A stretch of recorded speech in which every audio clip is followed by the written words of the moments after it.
तो गाइज ये है हमारा क्वेश्चन। इस क्वेश्चन में क्या है कि मैंने थोड़ा सा यहाँ पे आपको थोड़ा खिचड़ी पकी हुई देखने को मिलेगी, क्योंकि यहाँ पे मैंने पहले रेशियो लिखा था, अभी मुझे पता चला कि यहाँ पे मैंने रेडियस लिखना भूल गई।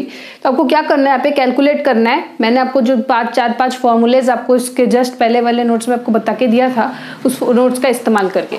तो सबसे पहले हमको रेडियस का फॉर्मूला पता होना चाहिए।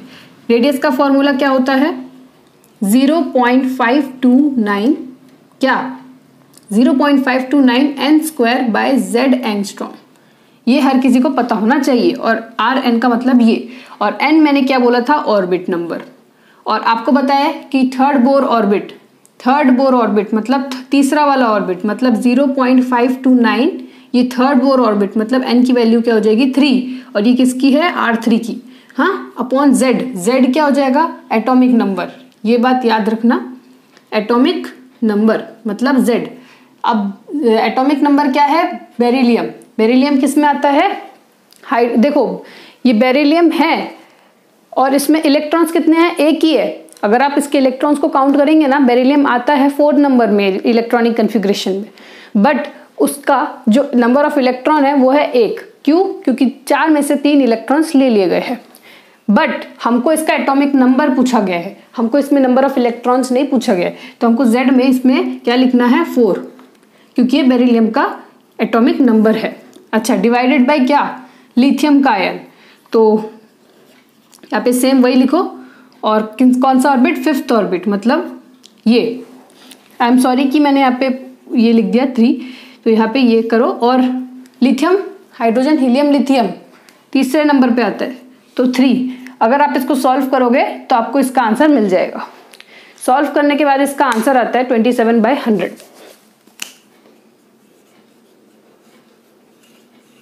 So this is the ratio of R3 and R5, ठीक है ना। तो चलो मैं इसको रब आउट कर देती हूँ।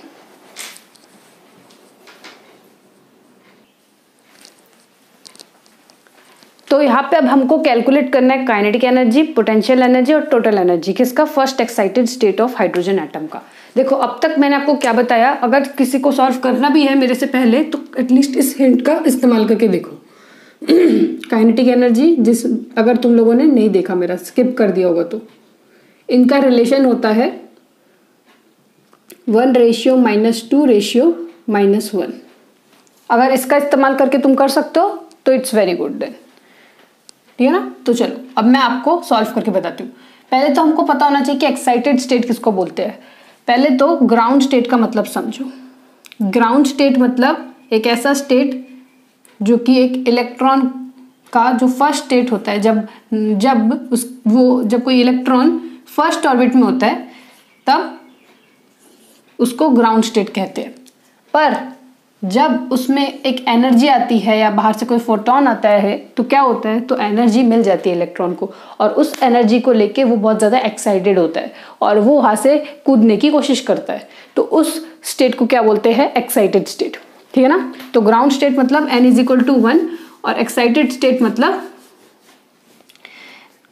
अब एक्साइटेड स्टेट क्या है कि जो सेकेंड थर्ड ऑर्बिटल्स होंगे उनमें इलेक्ट्रॉन्स क्या करेंगे, जंप करेंगे। अब कौन से ऑर्बिटल में इलेक्ट्रॉन जंप करेगा वो कैसे पता चलेगा, इससे कितना एक्साइटेड स्टेट पूछा गया। फर्स्ट एक्साइटेड स्टेट मतलब एक स्टेप आगे, सेकेंड एक्साइटेड स्टेट मतलब 2 स्टेप आगे, ऐसे, ठीक है ना। तो मैं आपको एक एग्जांपल के थ्रू समझाती हूँ। तो अब हमको बोला गया एक हाइड्रोजन एटम है, तो एक हाइड्रोजन का एटम लिया हमने प्यारा सा, और वो उसमें जो एक इलेक्ट्रॉन है वो कहाँ पे है, फर्स्ट एक्साइटेड स्टेट में। वैसे तो ये एक सिंगल इलेक्ट्रॉन स्पीसीज की बात करी जा रही है, तो एक ही इलेक्ट्रॉन के बारे में बात होती रहेगी। तो ये इलेक्ट्रॉन कहाँ पे, अभी ग्राउंड स्टेट में। तो मतलब n क्या है, 1, n की वैल्यू क्या है अभी 1, ठीक है। ग्राउंड स्टेट में n की वैल्यू है 1। अब कहा जा रहा है वो फर्स्ट एक्साइटेड स्टेट, मतलब यहाँ पे एक स्टेप आगे। तो अब एक्साइटेड स्टेट क्या हो जाएगा, n=, ये हो जाएगा फर्स्ट ऑर्बिट, ये हो जाएगा सेकेंड ऑर्बिट 2, समझ रहे हो। तो एक्साइटेड स्टेट का मतलब भी अब आप समझ गए। अब देखो क्या करना है, हमको इसका इस्तेमाल करना है, क्योंकि हमको बस इसके बारे में पूछा गया, इसके बारे में नहीं पूछा गया, तो हम ये वाला n नहीं लेंगे, इस वाले n को कंसिडर करेंगे, ठीक है। अच्छा, हम हमको क्या निकालना है? Kinetic energy, potential energy, total energy. और आपको पता है जो हमने फॉर्मूलाज पढ़े थे ई के, वो ई की जो फॉर्मूला थी उसमें माइनस समथिंग कुछ आता था, और ये -1 जो है वो इससे भली भांति अच्छे से रिप्रेजेंट होता है। तो आप एक नोट करके भी एक चीज़ लिख सकते हो, एक चीज़ नोट में भी लिख सकते हो यहाँ पे, कि जो एनर्जी है, formula of energy given by bore, ऐसे लिखे, formula of energy given by bore is total energy. ठीक है ना, ऐसे याद रखो। तो टोटल एनर्जी हमको निकालना है, और आप टोटल एनर्जी निकाल लोगे तो इनका भी रिलेशन आप आराम से निकाल सकते हो। तो टोटल एनर्जी क्या हो जाएगा? -13.6, जो कि बोर्ड ने दिया था, इंटू z² अपॉन n²। वही वेलोसिटी का z/n, उसमें स्क्वायर लगा दिया हमने। ठीक है ना। अच्छा, और ये किस में है? ईवी में।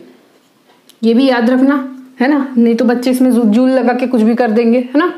अच्छा, अब z का मतलब क्या है? एटॉमिक नंबर, जो कि हाइड्रोजन है। -13.6 एटॉमिक नंबर हाइड्रोजन का, 1²/n², मतलब ये वाला 2, इसका स्क्वायर। जब आप इसको सॉल्व करोगे तो वो हो जाएगा हमारा टोटल एनर्जी। तो काइनेटिक एनर्जी टोटल एनर्जी हो जाएगा। तो काइनेटिक एनर्जी क्या हो जाएगा? बस इसमें प्लस लगा देना, +13.6/4, ये हो जाएगा। और पोटेंशियल एनर्जी क्या हो जाएगा? -2 लगा दो बस, -2 × 13.6 upon 4। This is the answer of our question. ठीक है ना। तो इसको जल्दी से सॉल्व कर लो, मैं इसको रब आउट कर देती हूँ।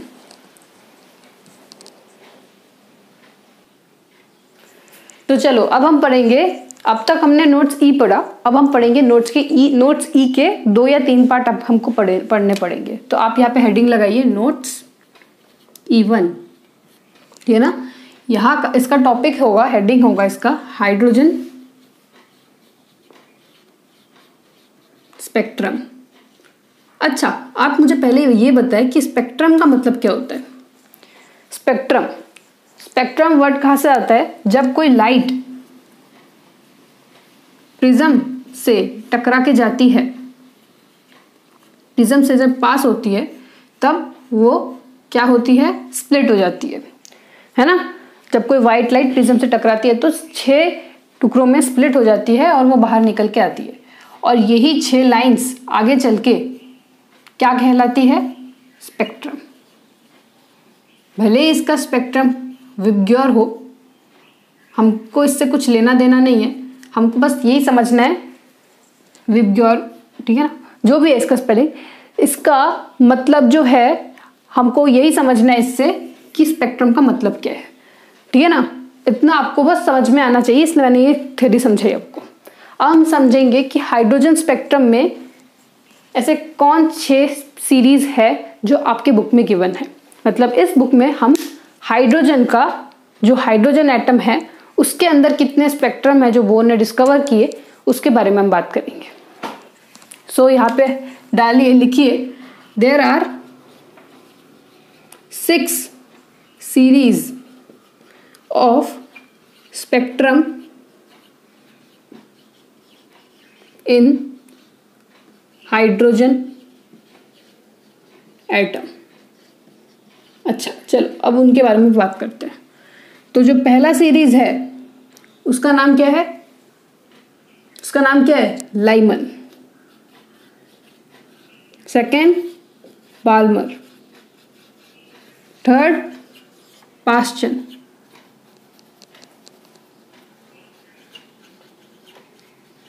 फोर्थ ब्रैकेट, फिफ्थ पीफंड और सिक्स्थ हम्प्रे। ठीक है ना। अब हम जानेंगे लाइमन में क्या होता है, बार में इन सब में क्या क्या होता है। तो जब लाइमन होता है, लाइमन कौन से ऑर्बिट में लाया करता है? नंबर 1। तो उसकी जो N1 होती है वो क्या होती है? 1 होती है। और उसकी एक्साइटेड स्टेट कहाँ से स्टार्ट होती है? ऑर्बिट नंबर 2 से। तो N2 मतलब उसकी एक्साइटेड स्टेट। तो स्टार्ट कहाँ से होती है, 2 3 4 है ना, 5, ऐसे आप लिख सकते हो। अच्छा, अब इसमें रेज कौन सी प्रेजेंट होती है ये भी आप लिखिए, यूवी रेज, ठीक है ना। चलो यहाँ तक आपको समझ में आ गया। अब हम आगे बात करते हैं बाल्मर की। बाल्मर के में भी N2 की, इसमें भी N1, इसकी जो ऑर्बिट होती है वो स्टार्ट होती है 2 से, यहाँ पे मैं बार बार 2 लिख रही हूँ। और इसके एक्साइटेड स्टेट कहाँ से स्टार्ट होते हैं, 3 से, ठीक है ना। अच्छा, अब इसमें कौन से रेज होते हैं, इसमें भी क्या यूवी नहीं, इसमें विजिबल रेज होते हैं। ये बहुत ज़्यादा इंपॉर्टेंट है क्योंकि बहुत सारे क्वेश्चन इसमें आते हैं कि विजिबल रे किसमें होता है, और आपको बाल्मर का आंसर पता होना चाहिए उस टाइम पे, ठीक है ना। Visible is equal to Balmer, ठीक है ना। ऐसे आप अंडरलाइन या सर्कल कुछ भी कर सकते हो, ठीक है ना। पास्चन में भी सब में N1 लिख देती हूँ मैं। तो इन सब का जो ऑर्बिट है वो इस तरह से ही स्टार्ट होता है। आपको सीक्वेंस याद होना चाहिए कि बाल्मर, पास्चर ऐसे करके जो आपको बार बार बोला जाता है टीचर्स के द्वारा। तो इसका 3, इसका 4, इसका 5 और इसका 6 से स्टार्ट होता है, और इनका एक्साइटेड स्टेट जस्ट उनके एक नंबर बाद, स्टेप बाद 4 5 6 से स्टार्ट होता है। इसका 5 6 7 से स्टार्ट होगा, और इसका 6 7 8 से स्टार्ट होगा, और इसका 7 8 9 से स्टार्ट होगा। क्या, N2। अच्छा, अब मेन बात जो है वो उनके रेस के बारे में है कि इनमें रेस क्या क्या प्रेजेंट होती है, वो चीज़ आपको पता होना चाहिए। तो देखो यहाँ पे जितने भी स्टार्टिंग में थे वो तो यूवी और विजिबल कैरी करते थे, बाकी जो भी है इन सब को कौन से रेस कंटेन करते हैं, कौन से रेस कैरी करते हैं, इंफ्रारेड रेस। इंफ्रारेड रेस ऐसे रेस है जो पास्चन, ब्रैग, पीफंट और हम्फ्रे ये चारों के चारों कैरी करते हैं, ठीक है ना। तो this was all about hydrogen spectrum. अब हम इसके फॉर्मूलाज के बारे में देखेंगे और कैसे इन फॉर्मूलाज को अप्लाई करेंगे, और एक एक चीज, मतलब पहले लाइमन के बारे में, फिर बाल्मर के बारे में, इन सब के बारे में पढ़ने जाएंगे, ठीक है ना। तो अब इसको लिख लीजिए, मैं अभी इसको पॉज करती हूँ। तो ये है हमारा फॉर्मूला। इस फॉर्मूला को देखकर आपको एक चीज तो याद में आ गया कि ये किसका फॉर्मूला है, रिडबर्ग का फॉर्मूला है ना, वेवलेंथ निकालने के लिए। तो आपको क्या करना है, यहाँ पे आपको ये समझना है कि मैंने फॉर्मूला क्यों लिखा। बहुत बच्चे क्या करते हैं, यहाँ पे N2 लिखते हैं और यहाँ पे N1 लिखते हैं, और यही चीज मैं आपको बताना चाहती हूँ, ऐसा कभी मत करना, क्योंकि 1/N1 की वैल्यू हमेशा बड़ी ही होती है N2 का कंपैरिजन में, मोस्ट ऑफ द टाइम। कभी कभी नेगेटिव आती है तो फिर यहाँ पे भी नेगेटिव आ जाता है। तो N1 की वैल्यू हमको यहाँ पे लिखना होता है और N2 की वैल्यू यहाँ पे लिखना होता है, ये हमेशा याद रखना, ठीक है ना। अच्छा, एग्जाम में भी काम आएंगी। तो यहाँ पे मैंने जानबूझ के इसका फॉर्मूला इसलिए लिखा क्योंकि इसी के थ्रू हम लाइमन सीरीज को थोड़ा डिटेल में समझ पाएंगे। कैसे समझ पाएंगे, देखिए आपको ना मैंने अभी तक ये बताया कि एक्साइटेड स्टेट अगर हुआ तो N1 की वैल्यू हो जाएगी लाइमन सीरीज में। N1 की वैल्यू देखो, N1 की वैल्यू तो 1 होगी लाइमन के सीरीज में ग्राउंड स्टेट में, बट N2 की वैल्यू 2 3 4 से स्टार्ट होगी अगर एक्साइटेड स्टेट हुई तो। बट अगर आपको क्वेश्चन ऐसा आ जाता है, 4th line of Lyman series, तब आप क्या करोगे, आप मुझे बताओ। 4th line of Lyman series अगर आपको पूछा जाए तो आप क्या करोगे। आप क्या N1 की वैल्यू, ठीक है, N1 की वैल्यू आपको पता होनी चाहिए और N2 की वैल्यू आपको पता करनी पड़ेगी। और मैं मानती हूँ कि N2 से लेके N1 जा रही है कोई चीज़। मान लो ये देखो, ये है हमारा एक प्रोटॉन और ये है इलेक्ट्रॉन की ऑर्बिट, और ये हो जाएगी इनफाइनाइट वाली ऑर्बिट, ये हो जाएगी first orbit, second orbit, third orbit, और ये 4th ऑर्बिट, क्योंकि मैंने 4th लाइन के बारे में बात की। तो अब मैं बताना चाहती हूँ कि जो इलेक्ट्रॉन्स है, इलेक्ट्रॉन्स की मूवमेंट मान लो क्या बोली गई है, 4th line of Lyman series, मतलब चौथी लाइन लाइमन सीरीज की। अब कौन सी है, ये है क्या, ये 5वीं लाइन मान लो, हाँ ये इनफाइनाइट लाइन, हाँ मैनी लाइन्स, ठीक है ना। तो 4th line of Lyman series का मतलब क्या होता है, देखो लाइमन सीरीज कहाँ से स्टार्ट होती है, फर्स्ट ऑर्बिट से, ये बात आपको याद है, ठीक है। तो N1 की वैल्यू क्या हो जाएगी 1, लेकिन N2 की वैल्यू क्या हो जाएगी, चलो N1 की वैल्यू हो जाएगी 1, ये आपको पता चल गया। 4th लाइन, N2 की वैल्यू मतलब 4th लाइन, तो लाइन कहाँ से स्टार्ट होगी, यहाँ से 1 2 3 4, मतलब N2 की वैल्यू हो जाएगी 5। वो आप समझ रहे हो, मतलब 5 से लेके 1, N2 to N1 मतलब 5 से लेके 1। अगर आपको यहाँ पे बताया गया third line of Lyman series तो क्या हो जाएगा, क्वेश्चन में से आता है तब आपको N1 और N2 की वैल्यू पता होनी चाहिए, तब ऐसे क्वेश्चन को नहीं सॉल्व कर पाओगे। तब इसमें N1 की वैल्यू ऑब्वियसली हमेशा की तरह 1 ही रहेगा। ये N1 की वैल्यू ना हमेशा सीरीज का नाम देख के समझ लेना, और N2 की वैल्यू क्वेश्चन का नाम देख के। क्वेश्चन में थर्ड लाइन बोला है, थर्ड लाइन मतलब यहाँ से थर्ड लाइन 1 2 3 मतलब फोर्थ वाला, N2 will be is equal to 4। समझ रहे हो ना? तो यहाँ से यहाँ पे ऐसे होता है हमारा लाइमन सीरीज कंप्लीट। अब हम पढ़ेंगे बाल्मर सीरीज का, इसी के थ्रू समझ लेंगे हम। अच्छा, आप पहले एक काम कीजिए, नोट कर लीजिए, मैं फिर इसी के ऊपर मैं रब करके पूरा समझा दूंगी आपको, ठीक है? तो अब हम समझते हैं बाल्मर सीरीज को। तो क्या करेंगे, हम इसको मिटा देंगे, कोई चेंज नहीं कर रही मैं, ध्यान दीजिए, बिल्कुल भी डरना मत। अच्छा, एक और बात मैं आपको बता दूं, मैंने आपको पिछली बार यही बताया था कि इंपॉर्टेंट क्या है बाल्मर सीरीज में, कि वो विजिबल में आता है, ठीक है ना? उसमें सारे के सारे विबग्योर्स दिखते हैं, ठीक है ना? अच्छा, फोर्थ लाइन ऑफ लाइमन की जगह आप बस यहाँ पे ये लिख दीजिए, थर्ड लाइन ऑफ लाइमन लिख दीजिए, और यहाँ पे सेकेंड लाइन ऑफ लाइमन नहीं बाल्मर, और यहाँ पे भी बाल्मर, ठीक है ना? अच्छा, अब इसमें N1 और N2 की वैल्यू अलग अलग हो जाएगी एज यूजुअल, और N1 और N2 की भी वैल्यू अलग अलग इसमें भी हो जाएगी। अच्छा, अब इसमें क्या होता है, ध्यान दीजिए थोड़ा सा, मैं एक काम करती हूँ, इसको थोड़ा सा रब करके मॉडिफाई कर देती हूँ। तो अब हमने साफ कर लिया, अब हम देखते हैं N1 और N2 की वैल्यू क्या होगी इसमें। अब आपको मैंने यही बताया, नाम देख के N1 की वैल्यू पता कर लो जो कि है 2। अब तक तो मैंने आपको यही समझाया। अब N2 की वैल्यू हम कैसे देखेंगे, थर्ड लाइन बोली गई है, ये हो जाएगा सेकंड ऑर्बिट जिसको हम स्टैंडर्ड मान के चलेंगे। इसके बाद जो आएगा वहाँ से हमारी लाइन शुरू हो जाएगी, मतलब यहाँ से हमारी लाइन शुरू हो रही है। तो हमको थर्ड लाइन पूछा गया 1 2 3, मतलब N2 की वैल्यू क्या हो जाएगी 5। यहाँ पे सेकेंड लाइन बोला गया है तो 1 2 4 हो जाएगी N2 की वैल्यू।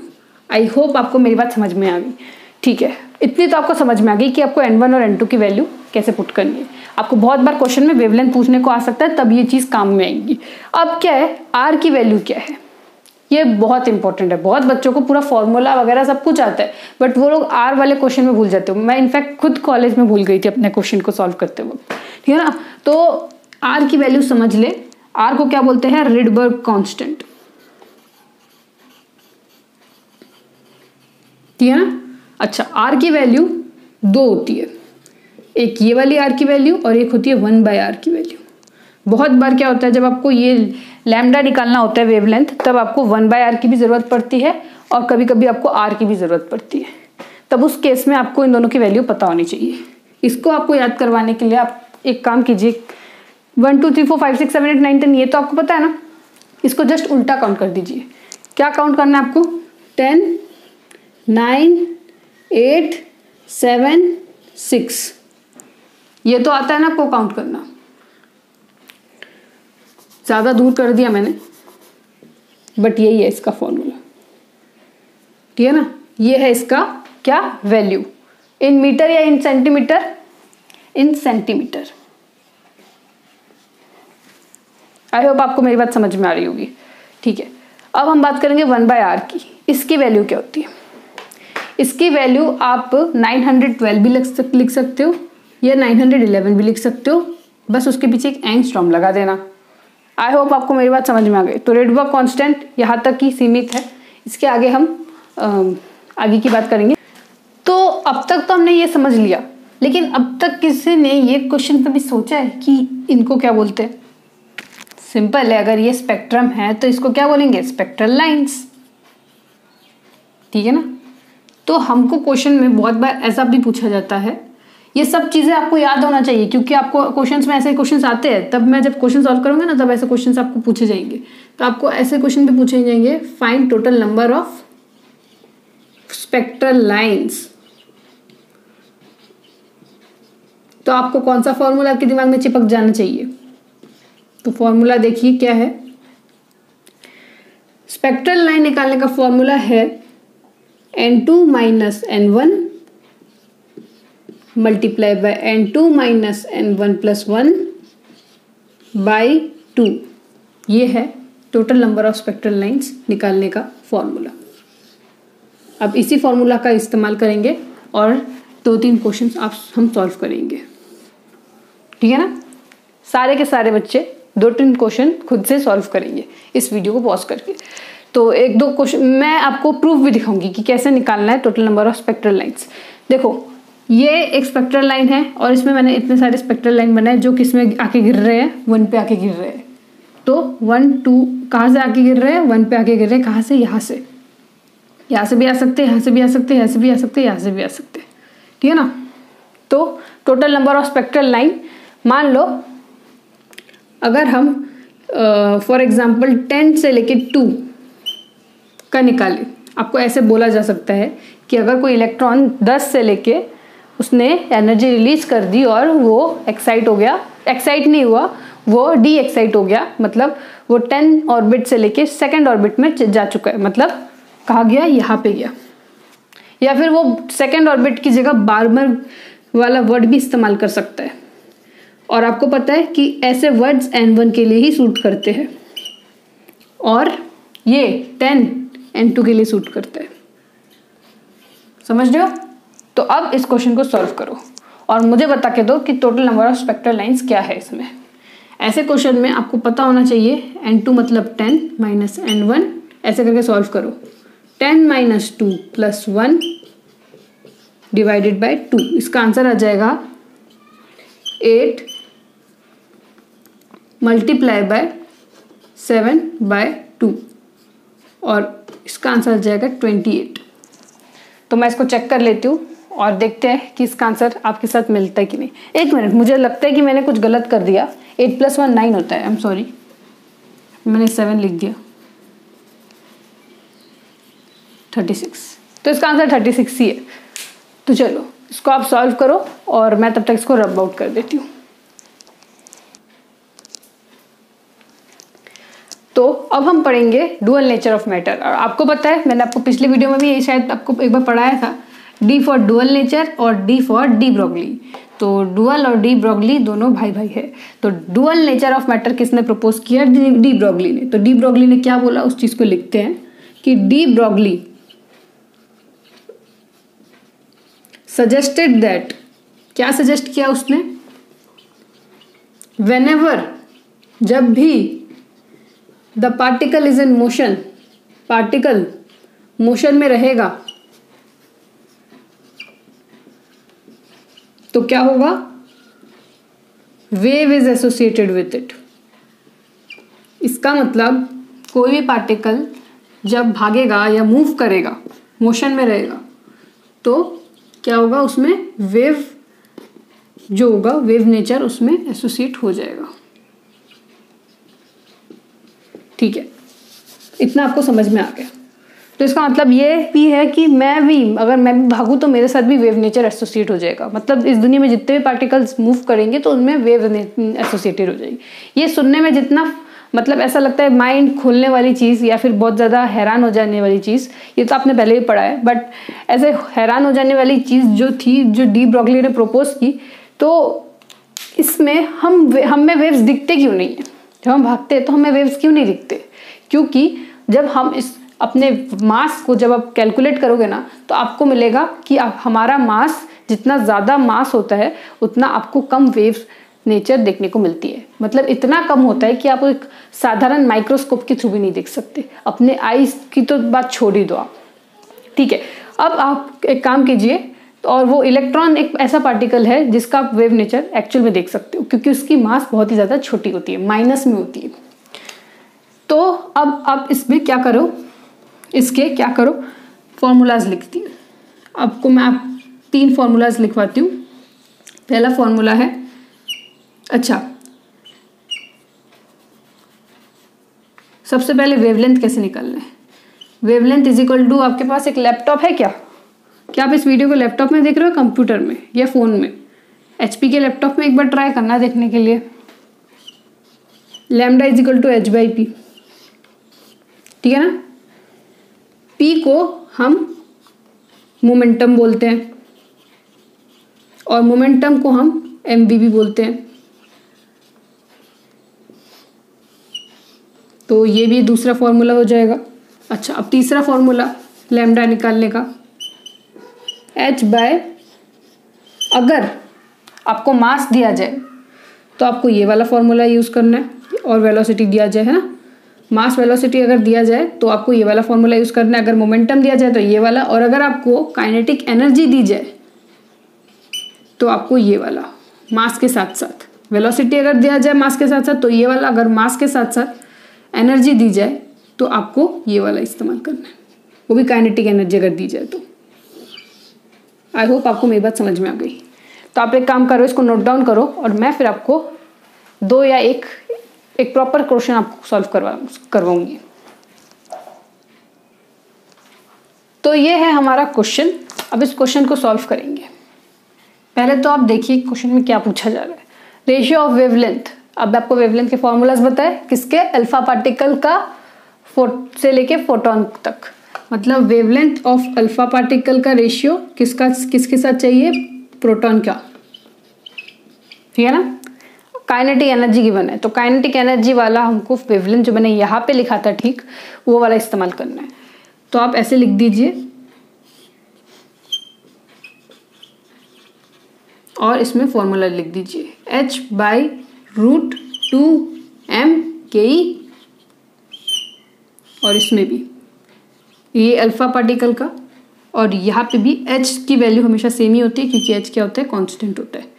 तो रूट 2m प्रोटॉन ke का भी प्रोटॉन।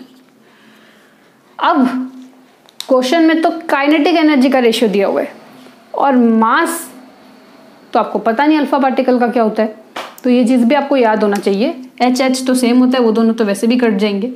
ऐसे क्वेश्चन में क्या होता है ना, तो आपको समझ में नहीं आता कि ये 2 इसको नीचे लिखना है या ऊपर लिखना है, डिनोमिनेटर में लिखना है या न्यूमिनेटर में लिखना है। हमेशा याद रखना, जो चीज़ ऊपर लिखी होती है उसी चीज़ को हम रेफर करते हैं, उसी चीज़ को प्रेफरेंस देते हैं। मतलब h अगर हम इसको बड़ा करके लिखें तो इसको ऐसे लिखना है, h बाय ये रूट 2m ke, ये लिख दिया आपने, और फिर इसको, इस h को नीचे रखना है और इसको ऊपर भेज देना है, रूट 2m ke। अभी भी अगर नहीं समझ में आए तो ये याद रखना, फोर्थ वाला फर्स्ट में चला जाता है, मतलब 1 2 3 4, फोर्थ वाला फर्स्ट में चला जाता है। अब तो ऐसे भी अगर आप समझना चाहो तो कर लो, क्योंकि बहुत बार मैं समझ सकती हूँ बहुत बार वाले स्टूडेंट को दिक्कत आती है, तो ऐसे भी आप सॉल्व कर सकते हो। इसमें h कट जाएंगे और जो काइनेटिक एनर्जी रहेगी उसका इस्तेमाल हमको करना है। अच्छा, ये जो था वो यहाँ पे आ चुका है, तो ये अल्फा पार्टिकल के और ये प्रोटॉन के।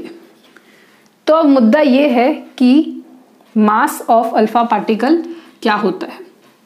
याद रखना, मास ऑफ अल्फा पार्टिकल होता है 4 और मास ऑफ प्रोटॉन होता है 1, हमेशा याद रखना।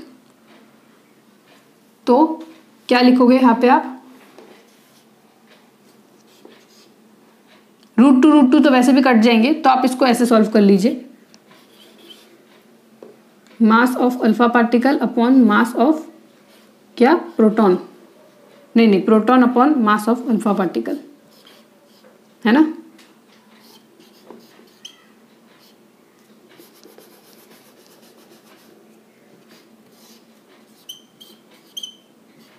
बड़ा करके लिखे, काइनेटिक एनर्जी किसका, प्रोटॉन का, और काइनेटिक एनर्जी किसका, अल्फा पार्टिकल का।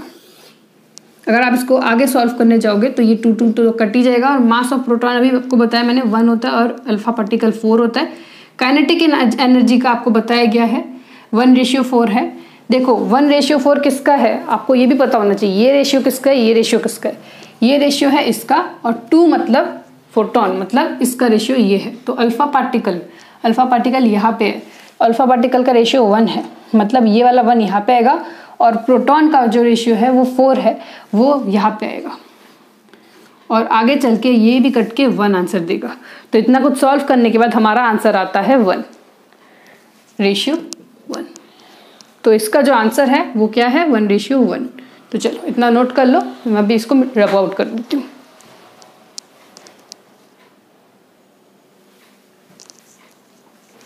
तो अब हम पढ़ेंगे सेकेंड E2, मतलब second part of E notes. याद रखना हमेशा, ये सब बहुत इंपॉर्टेंट है क्योंकि ये सब बोर के है और बोर ने इन सब का पोजीशन ले रखा है, इसलिए मैंने नोट्स E2 लिखा है।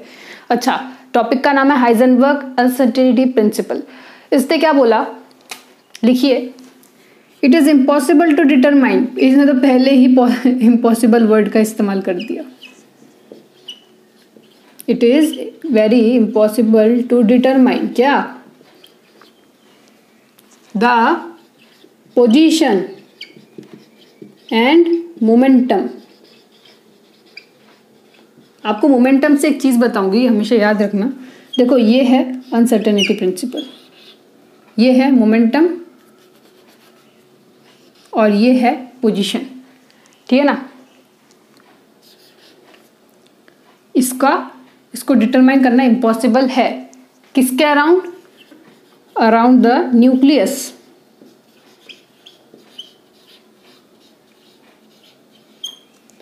If they are moving around the nucleus, ऐसे लिख दे।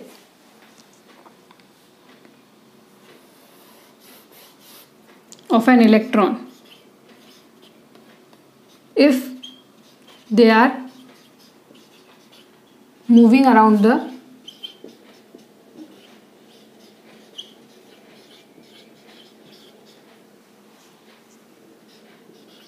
nucleus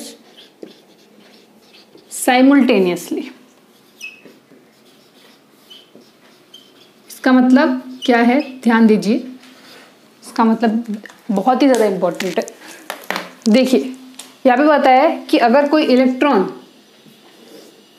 एटम के आसपास, मतलब न्यूक्लियस के आसपास जब रिवॉल्व करता है, तो उस पर्टिकुलर इलेक्ट्रॉन की पोजीशन और उसकी मोमेंटम निकालना बहुत ही ज़्यादा इम्पॉसिबल हो जाता है। और उसी इम्पॉसिबिलिटी के लिए उसने एक फॉर्मूला दिया जिसका मतलब है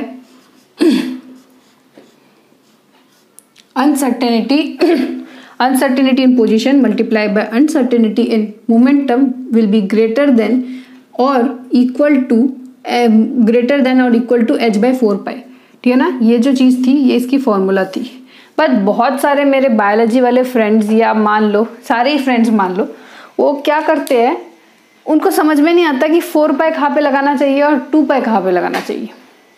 बहुत बार इससे पर जस्ट पहले कुछ लेक्चर्स होंगे, उसमें मैंने आपको एक बार बोर ऑर्बिट में ये बताया था कि इलेक्ट्रॉन उसी ऑर्बिट में मूव करता है जिसका एंगुलर मोमेंटम क्या होता है, mvr = nh/2π। तो ध्यान रखना 2π और 4π में क्या डिफरेंस है। nh/2π में क्या होता है, वो एंगुलर मोमेंटम था किसका, Bohr model of an atom का। तो और 2π और 4π जैसी चीज को याद रखने का एक प्रॉपर मैं अगर ट्रिक बताऊं तो ये बता सकती हूँ। देखो, हाइजेनबर्ग जो है ना, एक साइंटिस्ट है, वो बड़े लोग हैं, और उसने बोर को भी क्या किया, डिफीट कर दिया। उसने बोर का, देखो ये नोट्स E2 इसलिए है क्योंकि अभी हम Heisenberg model of an atom पढ़ रहे हैं। इसका मतलब ये है कि हाइजेनबर्ग ने एक थियरी दी, उसने ऐसा थियरी दिया जो बोर का जो एक पर्टिकुलर स्टेटमेंट था, जिसमें उसने वेलोसिटी का फॉर्मूला निकालना बता दिया, एनर्जी का फॉर्मूला निकालना बता दिया, रेडियस का भी फॉर्मूला निकालना बता दिया, है ना। तो इसने कैसे किया, ये उसने गलत किया, यही चीज उसने हाइजेनबर्ग ने प्रूफ किया। तो हाइजेनबर्ग जो है वो बोर से ज्यादा बुद्धिमान है, ठीक है ना। तो हाइजेनबर्ग बड़ा इंसान है, तो इसलिए हाइजेनबर्ग को हम देंगे 4 स्टार रेटिंग और बोर को हम 2 स्टार देंगे। ऐसे करके आप याद कर सकते हो चाहो तो, ठीक है ना। तो ऐसे आप क्वेश्चन को सॉल्व कर सकते हो। तो चलो अब हम क्या करते हैं, आगे बढ़ते हैं नए नोट्स की तरफ। अब हम Bohr model of an atom का खुलासा करते हैं। अब उसने किस तरह से लोगों को बुद्धू बनाया, तो आप इसको नोट डाउन कीजिए, लिमिटेशंस पढ़ेंगे। तो चलो अब हम इस क्वेश्चन को सॉल्व करके देखेंगे, ठीक है ना। तो इस क्वेश्चन का आंसर लिखिए। आपको बोला गया कि अनसर्टेनिटी इन पोजीशन, अनसर्टेनिटी सुनते ही नाम हाइजेनबर्ग लगा के देखो, हाइजेनबर्ग का फॉर्मूला साइड में लगा के रखो, ठीक है ना। HP और XP जो है ना, इनकी जो कंपनी है, इनकी कंपनी h/4π से बहुत महंगी है, इसलिए उन्होंने ग्रेटर साइन लगा के रखा है। ऐसे भी आप याद कर सकते हो ग्रेटर साइन लगाने का रीजन क्या है, इसे ट्रिक्स बना के रखो अपने पास। तो अनसर्टेनिटी इन पोजीशन और मोमेंटम क्या बोला गया है, इक्वल बताया गया है। मतलब delta x is equal to delta p, मतलब डेल्टा x की जगह अगर हम डेल्टा p लगाएंगे तो आंसर आ जाएगा delta p square. Delta p भी बोल सकते हो इसको, या चेंज इन मोमेंटम भी बोल सकते हो इसको, ठीक है ना। तो इसका whole square and that is greater than h/4π।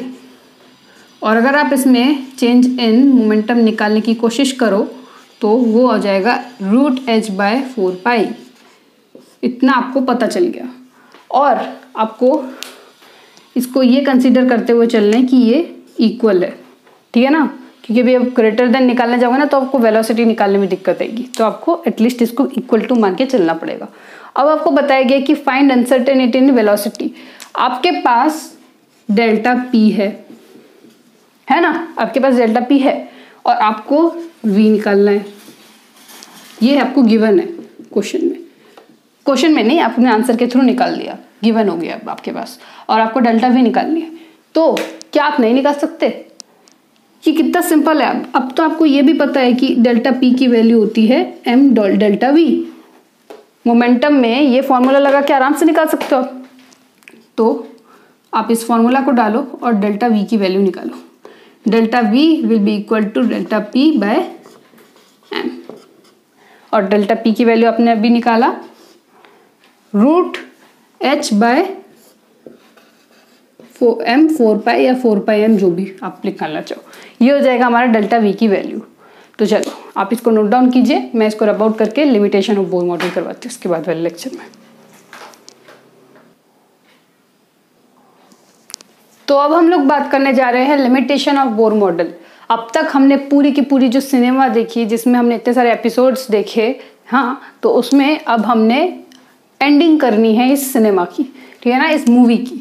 और इस मूवी की एंडिंग यहाँ पे होती है लिमिटेशन पे। बहुत हो गया बोर, अब लिमिटेशन भी दिखाओ अपनी। तो उसके कुछ लिमिटेशंस हमेशा की तरह आपको याद होने चाहिए, क्योंकि बंदे ने बहुत मेहनत करके ये मॉडल बनाया था। तो पहले उसने जो फर्स्ट गलती करी वो ये थी, मतलब गलती नहीं बताऊंगी, लिमिटेशन बताऊंगी। तो उसका ये फर्स्ट ड्रॉबैक ये था कि उसने कंसिडर्ड सिंगल इलेक्ट्रॉनिक स्पीसीज। मतलब उसने बाकी मल्टीपल इलेक्ट्रॉनिक स्पीसीज के बारे में कोई अच्छा सा एक्सप्लेनेशन नहीं दिया, तो उसने सिंगल इलेक्ट्रॉनिक स्पीसीज पे सारा एक्सप्लेनेशन दिया था।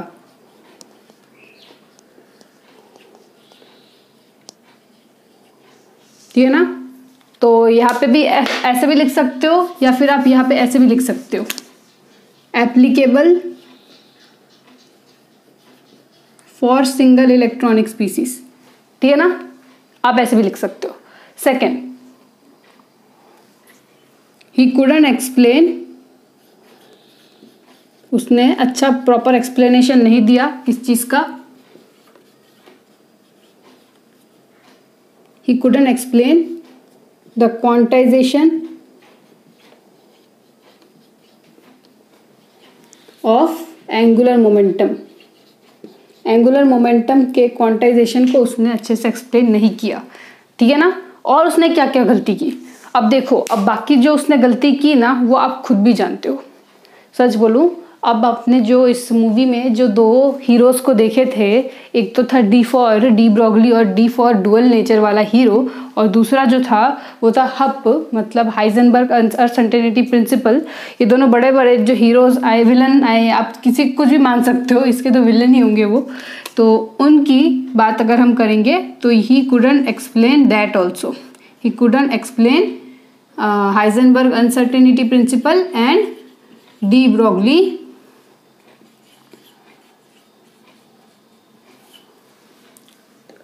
थियरी भी बोल सकते हो या वेवलेंथ भी बोल सकते हो, डी ब्रॉगली वेवलेंथ, है ना, ऐसे भी आप लिख सकते हो। He couldn't explain that. अगर आप इसको प्रॉपरली भी लिखना चाहते हो तो लिख ही देते हो, है ना। अच्छा, फोर्थ और फिफ्थ पॉइंट क्या है, ध्यान दीजिए मेरी बात को। फोर्थ पॉइंट क्या है, स्पेक्ट्रल लाइंस के बारे में।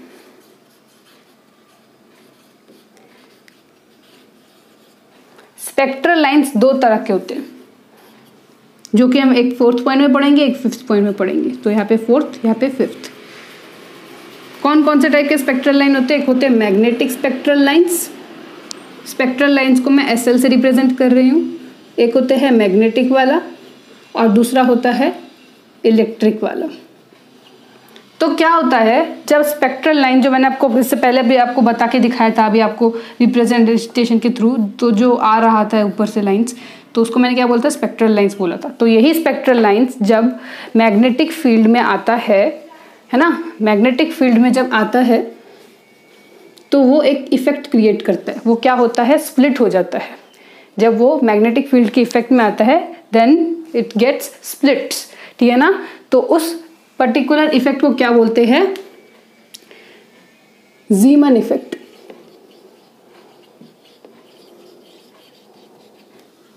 ज़ीमन इफेक्ट क्या होता है?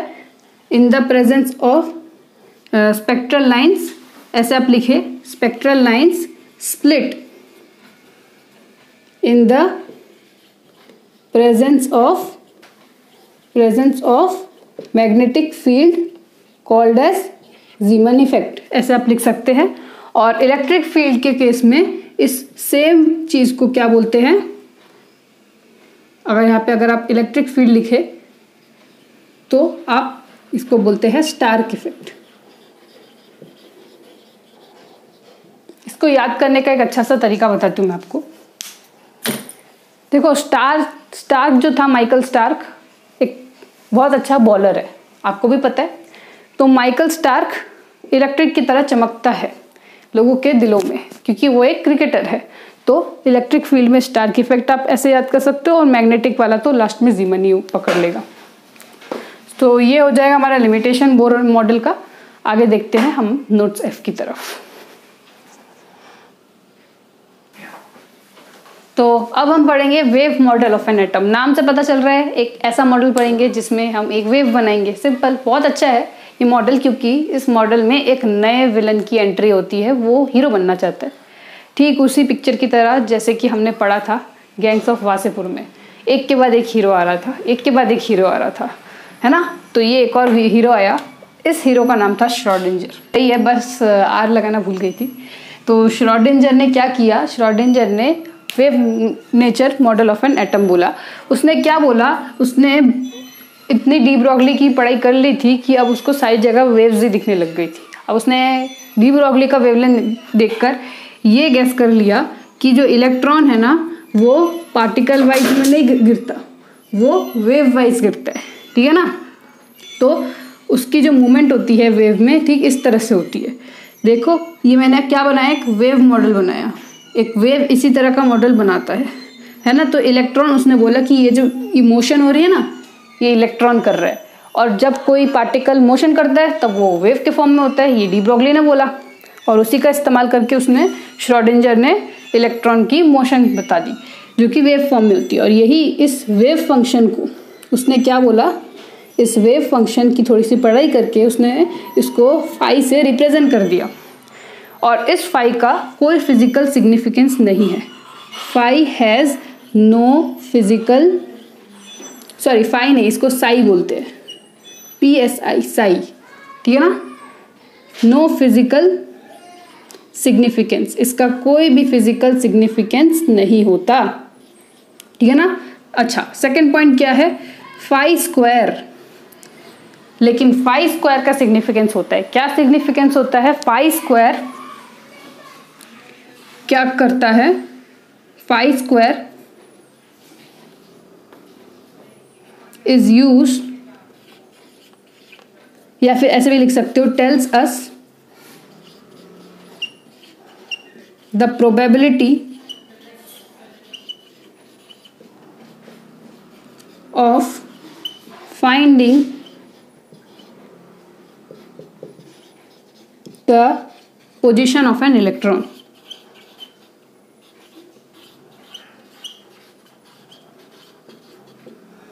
तो जो फाई स्क्वायर वाला फंक्शन जो है वो हमको इलेक्ट्रॉन की प्रॉपर पॉसिबिलिटी बताती है, प्रोबेबिलिटी बताती है पोजीशन की, ठीक है ना। इससे आप आई थिंक समझ गए होंगे कि मैकेनिकल मॉडल श्रोडिंगर जो हमारा नया हीरो क्या बोलना चाहता है। तो चलो अब हम इसको रब कर देते हैं। तो फाइनली हम नोट्स जी में आ ही गए, जहाँ पे हम पढ़ने जा रहे हैं क्वांटम नंबर्स। क्वांटम नंबर्स में से बहुत सारे क्वेश्चन आपसे पूछे जाते हैं। फर्स्ट तो आपको बोर से पूछे जाएंगे, बोर मॉडल से, और सेकंड आपको क्वांटम नंबर। रदरफोर्ड और थॉमसन का तो कोई पूछेगा भी नहीं आई थिंक सो। अब तक तो मेरे टाइम पे तो मैंने अब तक के क्वेश्चन तक नहीं देखा थॉमसन और रदरफोर्ड पे। हाँ, रदरफोर्ड पे एक दो अल्फा पार्टिकल पे क्वेश्चन आए थे, बट उतना इंपॉर्टेंट नहीं है। Quantum number is more important. Quantum number की नॉलेज आपको बताऊं, सबसे पहले तो क्वांटम नंबर का इस्तेमाल कहाँ किया जाता है। क्वांटम नंबर यूज किया जाता है इलेक्ट्रॉन के पता को निकालने के लिए। मतलब basically it is an address of electron. Address of an electron, electron के एड्रेस को हम क्वांटम नंबर बोलते हैं। तो इलेक्ट्रॉन का एड्रेस कहाँ पे है आपको पता है। आपका एड्रेस किस तरह से लिखा जाता है। सबसे पहले तो आप मान लो कि अगर आप पर्टिकुलर एरिया में हो, मान लो कि आप कहाँ पे हो, जैसे भुवनेश्वर में हो, या फिर आप मान लो कि एक पर्टिकुलर एरिया में हो, जैसे कि आप पुरी में हो। हाँ, तो पुरी के पहले आप किसी इंसान को बुलाना चाहते हो, वो अगर आपके घर में विजिट करना चाहता है, पुरी जाने से पहले उसको पहले कहाँ पे आना पड़ेगा आपको, मान लो कि उड़ीसा आना पड़ेगा। उड़ीसा से पहले और पुरी के बीच में बहुत सारे स्टेशंस आएंगे, उन स्टेशंस को पार करना पड़ेगा। और अगर आप किसी फॉरेनर को बुलाना चाहते हो तो फॉरेनर मान लो कि अगर अमेरिका से आ रहा है, अमेरिका से उसको इंडिया आना पड़ेगा, इंडिया से उसको उड़ीसा जाना पड़ेगा, उड़ीसा से उसको बहुत सारे स्टेशंस गुजरने होंगे, फिर उसको एक पर्टिकुलर स्टेशन मिलेगा जो पुरी की होगी, और वहाँ से भी उसको एक बस पकड़नी पड़ेगी, ऑटो पकड़नी पड़ेगी अपने डिजायर्ड लोकेशन में पहुंचने के लिए। तो ठीक वैसा ही एक एड्रेस होता है इलेक्ट्रॉन का, जो कि हम इसमें डिस्कस करेंगे तो क्वांटम नंबर्स पे। तो चलो उस पर बात करते हैं। इसको मैं जल्दी से रब कर देती हूँ और यही पे आपको बताती हूँ क्या बताता है क्वांटम नंबर। तो क्वांटम नंबर इलेक्ट्रॉन का एड्रेस बताता है। जो कि फर्स्ट एड्रेस है इलेक्ट्रॉन का, वो है उसका सबसे पहले तो अगर आपको एक इलेक्ट्रॉन के घर जाना है तो आपको सबसे पहले कहाँ जाना पड़ेगा। सबसे पहले आपको जाना पड़ेगा शेल में। शेल में जाओ, सबसे पहले एटम के शेल में घुसो। कौन सा शेल, ये जो मैंने आपको बताया था ना, ये वाली चीज़, इनको शेल्स बोलते हैं। इनमें घुस जाओ, ठीक है ना। शेल के बाद आपको क्या दिखेंगे, सब शेल्स। क्या, सब सेल्स। सब सेल्स कैसे क्या होते हैं, उनमें क्या होते हैं, उनमें एसपीडीएफ ग्रुप जो होता है ना, उसको सब शेल्स बोलते हैं।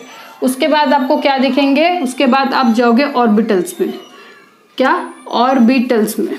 और उसके ऑर्बिटल्स में जाने के बाद, ऑर्बिटल्स मतलब मान लो कि पी ग्रुप में 3 ऑर्बिटल होते हैं, तो 3 डब्बे दिखेंगे, और इन्हीं डब्बों के अंदर आपको क्या दिखेगा, एक प्यारा सा इलेक्ट्रॉन जो एक जगह पे नहीं रहेगा, वो इधर से उधर उथल पुथल होता रहेगा। मतलब किसी के घर भी जा रहे हो, मतलब इलेक्ट्रॉन को ढूंढना इतना मुश्किल है। अब तक तो बोर ने निकालने की कोशिश की, वो नहीं निकाल पाया। हाइजेनबर्ग ने थ्योरी दी, उसमें भी उसने बोला इम्पॉसिबल है ढूंढना। इसने भी, क्वांटम नंबर ने भी अपना बताया, वेव वाले ने भी बताया, उसमें भी इलेक्ट्रॉन की पॉसिबिलिटी निकालने के लिए इतना बड़ा सा एक क्वेश्चन है, एक इतना बड़ा सा इक्वेशन है, जो कि मैंने आपको यहाँ पे नहीं करवाया, बट उसमें पाई स्क्वायर की वैल्यू निकालनी, साई स्क्वायर की वैल्यू निकालनी पड़ती है, जो आपको आपके सिलेबस में नहीं है। और अब क्वांटम नंबर में आप देख रहे हो कि आपको बताया जा रहा है कि आपको जब इलेक्ट्रॉन के घर पहुंचना है, यहाँ तक पहुंचने के बाद भी इलेक्ट्रॉन इधर से उधर मूवमेंट करता रहेगा, डीलोकलाइज होता रहेगा। तो ये हो जाएगा एड्रेस क्वांटम नंबर का। आगे पढ़ेंगे हम एक एक एड्रेस को बहुत डीपली। बट हाँ, यहाँ पे एक और चीज़ आप लिख लीजिए कि आपको ऐसी क्या चीज़ आपको डीपली पढ़नी है आगे चल के, इसके टॉपिक्स को अच्छे से लिख लीजिए। तो सबसे पहले तो आपको पढ़ना पड़ेगा प्रिंसिपल क्वांटम नंबर। क्या, principal quantum number. Principal quantum number से आप शेल ढूंढ पाओगे, ठीक है ना। प्रिंसिपल क्वांटम नंबर के बाद आपको सबसेल किस तरह से निकालना है, वो आ जाएगा एजीमुथल क्वांटम नंबर में, ठीक है ना। अच्छा, ऑर्बिटल निकालने के लिए आपके पास तीसरा जो हो जाएगा मैग्नेटिक क्वांटम नंबर, ठीक है ना। और लास्ट इलेक्ट्रॉन की स्पिन निकालने के लिए, क्या इलेक्ट्रॉन इस तरह से है या इस तरह से है, इस चीज़ की स्पिन को निकालने के लिए आपके पास लास्ट क्वांटम नंबर आ जाएगा, वो हो जाएगा स्पिन क्वांटम नंबर। ठीक है ना, यहाँ तक लिखिए। इसी के नीचे मैं आपको चारों के चारों स्टेप्स बता दूंगी, इससे क्या होगा, बहुत ज़्यादा सिंपल हो जाएगा। चारों के चारों इसी के नीचे बता दूंगी, एक ही स्लाइड में आ जाएंगे, मेरे लिए तो ईजी रहेगा, आपको देखना पड़ेगा। अब हम पढ़ेंगे प्रिंसिपल क्वांटम नंबर के बारे में सबसे पहले। ठीक है ना, तो प्रिंसिपल क्वांटम नंबर को 4 पॉइंट लिखेंगे, फिर आगे बढ़ेंगे। प्रिंसिपल क्वांटम नंबर को हम n से डिनोट करते हैं। n तो आपने पहले ही पढ़ा होगा, इसके साथ तो आपका पुराना समझौता भी होगा। प्रिंसिपल नंबर को हम n मतलब ऑर्बिट्स के थ्रू भी बताते हैं। वो वाला ऑर्बिट और इसमें डिफरेंस है, वो ऑर्बिट है, वो ये ऑर्बिटल है। और शेल को हम ऑर्बिट भी बोलते हैं। आप इसको स्लैश करके ऑर्बिट भी बोल सकते हो, और आप इसको शेल भी बोल सकते हो, जिसको हम KLMN से रिप्रेजेंट करते हैं। मतलब फर्स्ट शेल, अगर फर्स्ट ऑर्बिट की बात करें तो उसको हम K से रिप्रेजेंट करते हैं, सेकंड को L से, थर्ड को M से, और फोर्थ को N से। आगे चल के आप कितने भी कर सकते हो, क्योंकि इनफाइनाइट शेल्स होते हैं। ठीक है ना, इतनी बात आपको समझ में आ गई। सेकंड पॉइंट की बात करें हम, तो सेकंड पॉइंट बताता है, सेकंड पॉइंट लिखे, it is denoted by N, ऐसे बड़े करके आप लिख सकते हो। सेकंड पॉइंट का मतलब है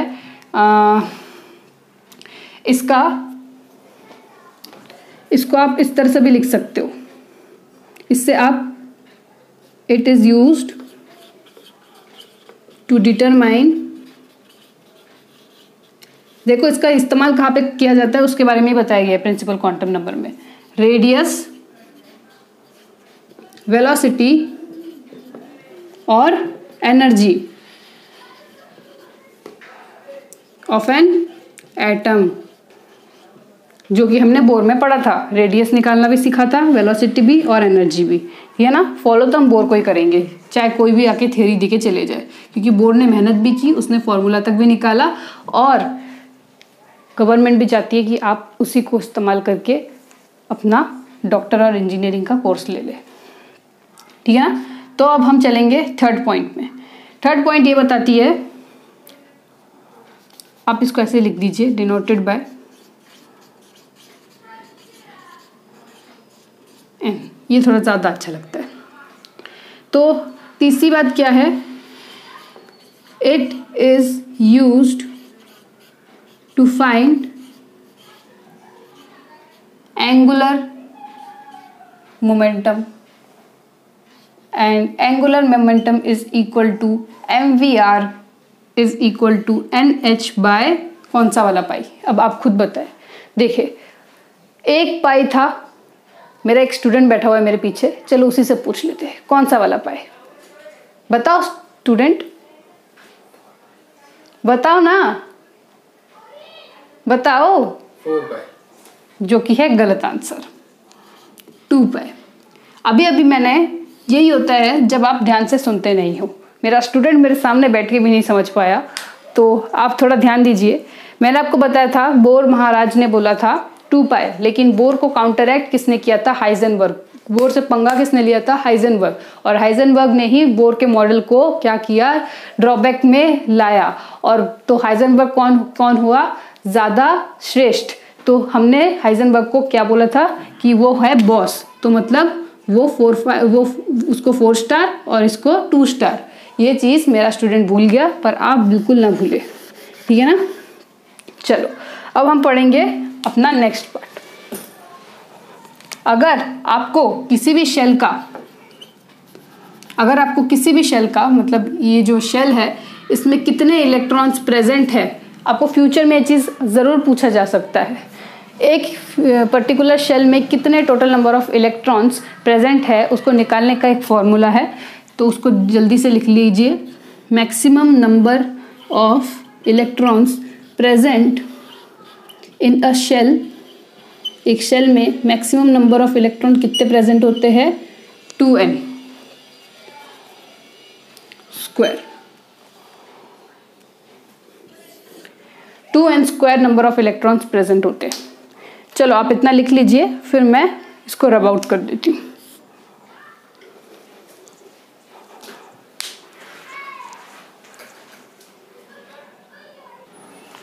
तो अब हम पढ़ने जा रहे हैं एजिमुथल क्वांटम नंबर। इसके बारे में हम सिर्फ 2 चीज जानेंगे। पहली बात तो ये, it is represented by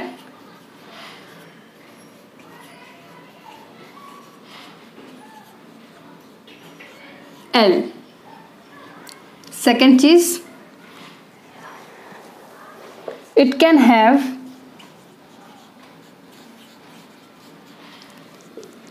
used to find, ठीक है ये भी यहीं पे लिख देंगे, it can have values ranging from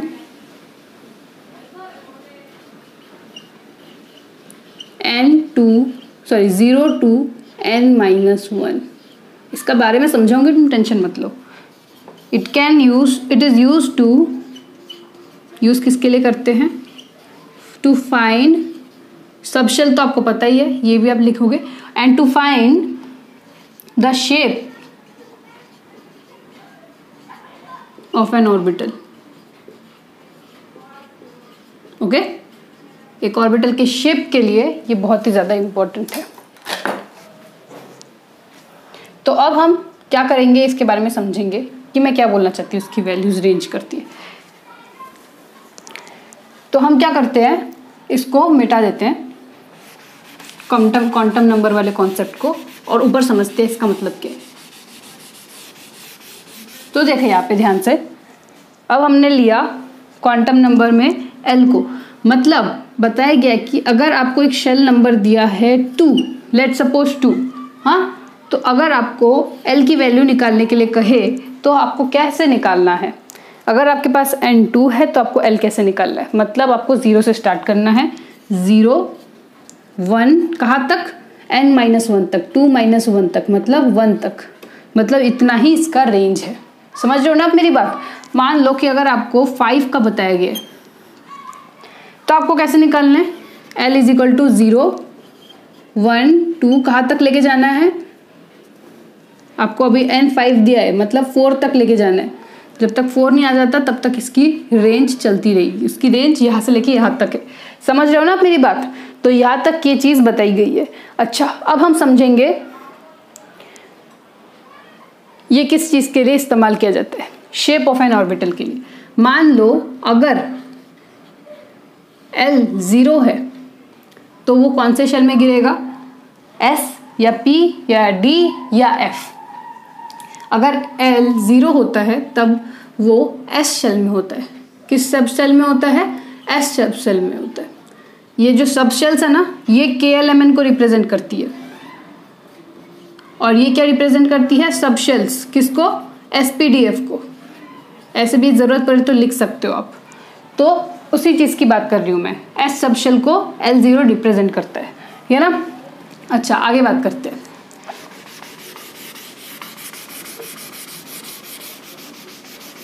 आगे अगर हम बात करें, L अगर 1 हुआ आपका तो वो हो जाएगा P सब शेल। अगर L2 हो गया तो D सब शेल, और आपके सिलेबस में F सब शेल, अब F सब शेल तक है।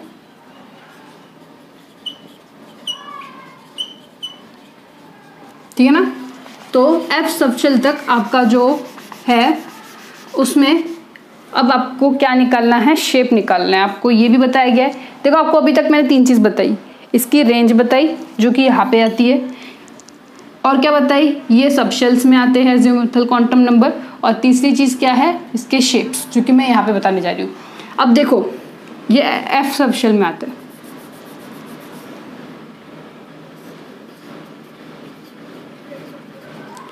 तो S सब शेल का शेप होता है स्पेरिकल, S फॉर स्पेरिकल।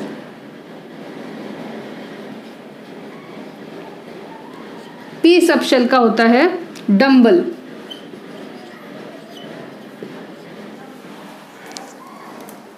ये वाले डम्बल की। D में आता है डबल डम्बल,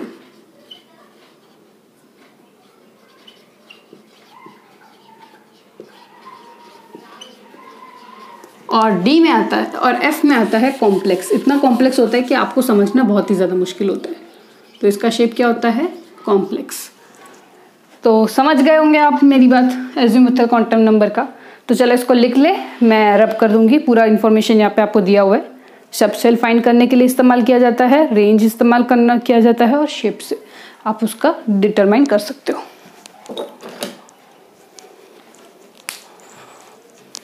तो अब हम लोग बात करने वाले हैं थर्ड क्वांटम नंबर की, जो कि है मैग्नेटिक क्वांटम नंबर।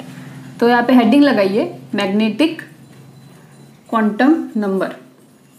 इस क्वांटम नंबर को रिप्रेजेंट करते हैं हम m से।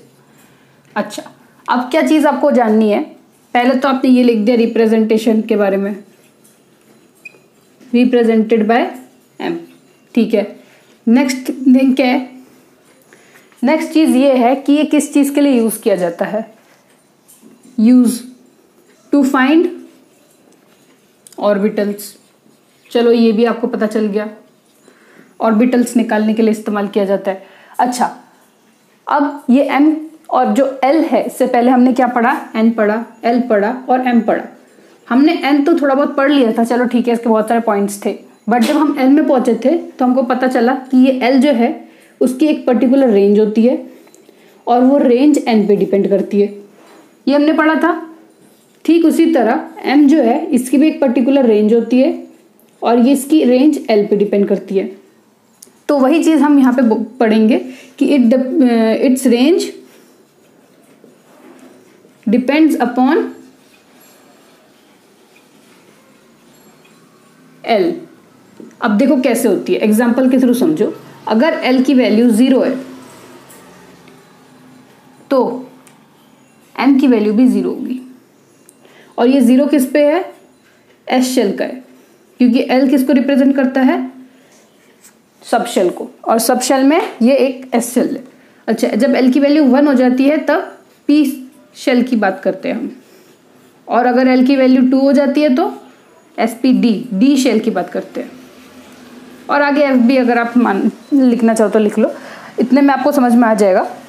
अगर l की वैल्यू 0 होगी तो l की वैल्यू 0 होगी, अगर l की वैल्यू 1 होगी तो m की वैल्यू कहाँ से कहाँ तक होगी, +1 से लेके -1 तक।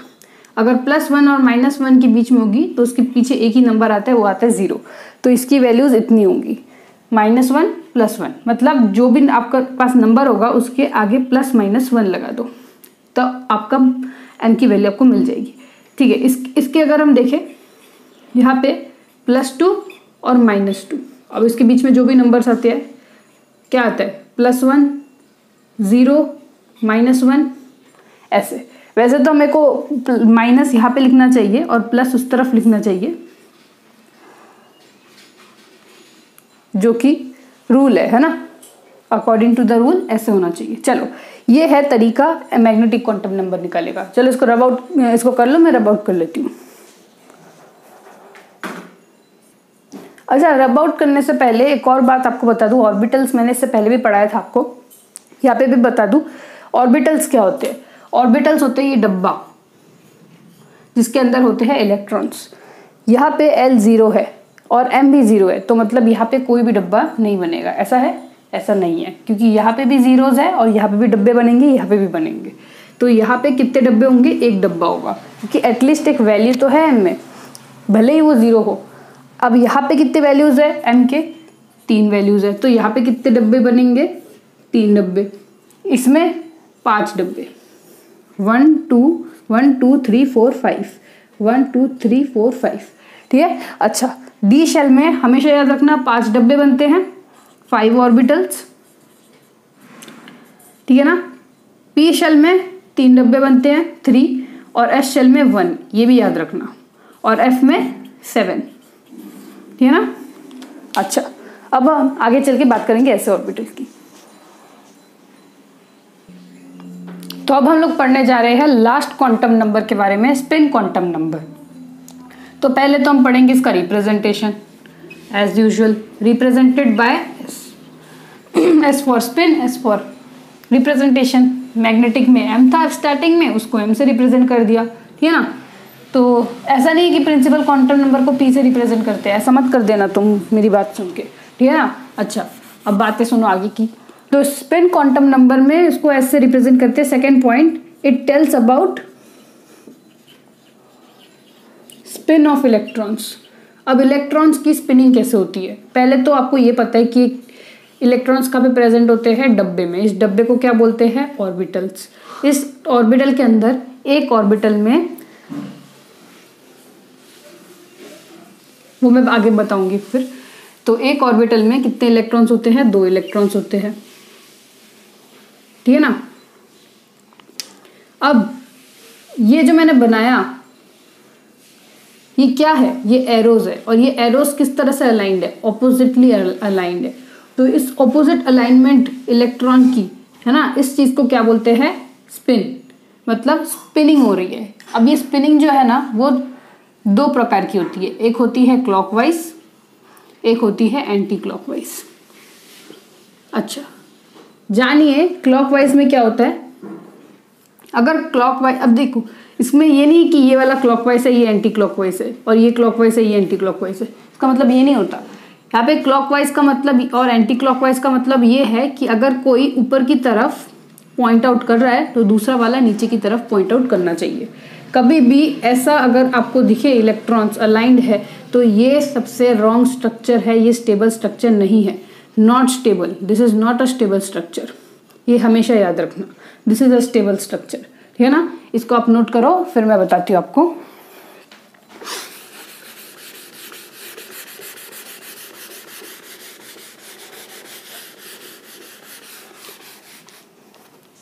An orbital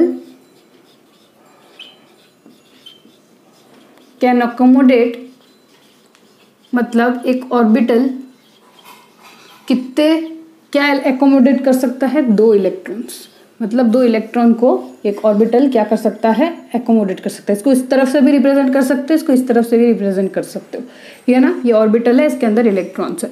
अच्छा, एक और बात आप याद रखना हमेशा, अच्छा ये यहाँ पे मैंने ना मैंने मिटा दिया, बट आप इसको वापस भी लिख ले, clockwise anti clockwise, anti clockwise. अगर एक साइड ऐसा होगा तो दूसरा ऐसा होगा, ऐसे आप समझ लें, है ना। चलो ये इसको आप करो, मैं तब तक इसको रब आउट कर देती हूँ।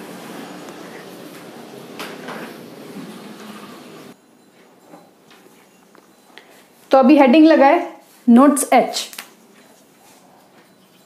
नोट्स एच में हम बात करेंगे एनर्जी ऑफ एन इलेक्ट्रॉन। अब एनर्जी टाइप की भी कोई टॉपिक होगी, मुझे पता नहीं था। एनर्जी ऑफ एन इलेक्ट्रॉन, तो यहाँ पे हम 2 टाइप के एनर्जी पढ़ेंगे। सबसे पहले जो एनर्जी पढ़ेंगे वो होगा सिंगल इलेक्ट्रॉनिक स्पीसीज के, और फिर हम बाद में बात करेंगे डबल इलेक्ट्रॉनिक स्पीसीज के, ठीक है ना, या फिर मल्टी इलेक्ट्रॉनिक स्पीसीज के, ठीक है ना। तो सिंगल इलेक्ट्रॉनिक स्पीसीज की बात हमने इससे पहले भी एक बार की, जिसमें हम लिमिटेशन की बात कर रहे थे बोर के। तो वहाँ पे हमने पढ़ी थी कि सिंगल इलेक्ट्रॉनिक स्पीसीज की बात की गई है बोर मॉडल में। तो वो चीज़ हमने कहाँ पे पढ़ा था? सिंगल इलेक्ट्रॉनिक स्पीसीज में, मतलब बोर के लिमिटेशन में। तो उसी चीज़ को हम यहाँ पे भी पढ़ेंगे। आपको जब अगर क्वेश्चन में सिंगल इलेक्ट्रॉनिक स्पीसीज के बारे में पूछा जाए तो उसमें आपको सिंगल इलेक्ट्रॉनिक स्पीसीज ऐसे दिख जाएंगे, एक तो हाइड्रोजन दिख जाएगा, एक तो हीलियम दिख जाएगा, हीलियम में प्लस आएगा, हाइड्रोजन, हीलियम, लिथियम, बेरिलियम, ऐसे ऐसे चीज़ें आएंगे। यहाँ पे +2, यहाँ पे +3, मतलब इन सबको ऐसे जब आपको जब क्वेश्चन में दिया जाएगा ना, आपको क्या करना है? आपको काउंट करना है, आपको क्या करना है? इलेक्ट्रॉनिक कन्फिग्रेशन निकालना है, और फिर उसको जितने भी प्लस वगैरह है उनके साथ विड्रॉ करना है, या जो भी अगर माइनस दिया हो तो उसको गेन करना है इलेक्ट्रॉन को। तो उस तरह से आपको देखने कि सब में इलेक्ट्रॉन्स कितने हैं। इन सब में इलेक्ट्रॉन्स क्या है? 1 है। तो इसका मतलब ये है कि सिंगल इलेक्ट्रॉन है इनमें, तो ये सिंगल इलेक्ट्रॉन की प्रजाति है, तो इसलिए सिंगल इलेक्ट्रॉन स्पीसीज कही गई है। तो ऐसे ये तो एग्जाम्पल था। अगर आपको ऐसे दिए जाए, ऐसे एलिमेंट्स दिए जाए, तो उनके एनर्जी को डिटरमाइन करने के लिए हमको क्या देखना पड़ता है? Lower the value of N, lower will be the energy.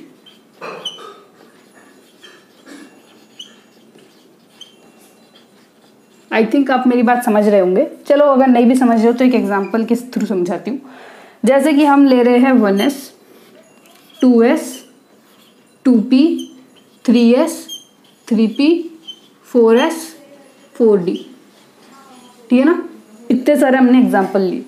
हमको क्या बोला गया है? Lower the value of n।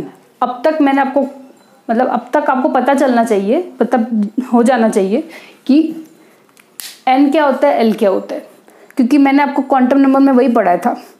L मतलब ये 1 2 3 3 3 4 है ना, ये वाली चीज है ना। और ये क्या है, ये शेल को रिप्रेजेंट करती है। और ये S S P S जो भी अल्फाबेटिकल फॉर्म में आपको दिख रहा है, ये क्या है, N है, सॉरी L है। ये क्या रिप्रेजेंट करती है, सब शेल्स को। तो ये S शेल है, P शेल है, P शेल है, D शेल है, S शेल जो भी है। तो ये सब कुछ है। तो हमको क्या किसके बारे में बोला गया, lower the value of N, मतलब जितना कम वैल्यू होगा N का उतना कम एनर्जी होगा। अच्छा, अब यहाँ पे आपको N की सेम वैल्यूज भी दिख जाएंगी। और पहले तो आपको ये भी पता है स्टार्टिंग कहाँ से हो रही है, 1 से हो रही है। तो 1 2 3 4 मतलब यहाँ से बढ़ रही है और यहाँ से घट रही है। तो ऐसे इसकी डायरेक्शन होगी।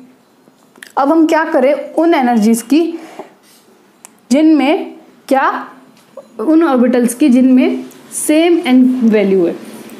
ऐसे केस में हम क्या करेंगे, दोनों पे इक्वल टू का साइन लगा देंगे, ठीक है ना। अगर N की वैल्यू सेम है तो आपको इक्वल टू का साइन लगाना है। इसका मतलब ये है कि ये दोनों की एनर्जी जो है वो क्या है, इक्वल है, ठीक है ना। फिर अब हम इसको रब करके मल्टीपल इलेक्ट्रॉनिक स्पीसीज की बात करेंगे। तो आप इसको जल्दी से सॉल्व कर लिख ले, मैं तब आपको फिर मल्टीपल इलेक्ट्रॉनिक स्पीसीज की बात करती हूँ।